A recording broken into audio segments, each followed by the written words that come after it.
I think stablecoins have been getting a lot of attention. I think that attention is what built up to passing something like the Genius Act. Laws get passed and regulations get put in place because there's success and because there's traction in the market where governments listen to the people of what's necessary, and a good government would serve the people properly. So I think the attention that you're seeing in stablecoins is a return of the attention that they were giving the governments, if that makes sense. Like, it's all in a part of the ecosystem. But I would say that, yes, I think there is a fundamental problem with the way that money's been moving previously, where there were limits to getting banked and there were limits to transactions.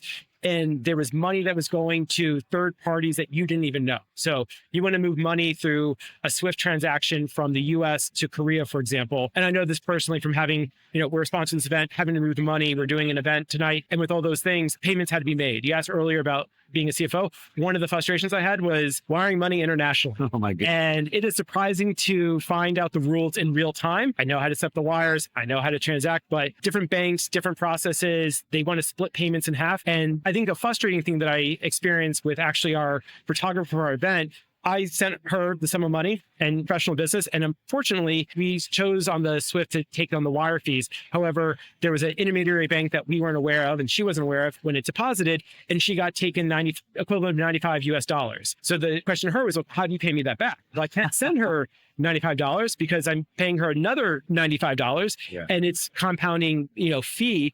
And, the way we're solving is I'm going to see her at the event tonight. I'm going to pay her in local currency. That's a really good example of like why the current rails that we have for payment are broken. And what Stable's trying to do is build that payment chain that allows you to move money seamlessly, cost-free. And I mentioned earlier about how the financial institutions will use our system with paying gas fees in USDT.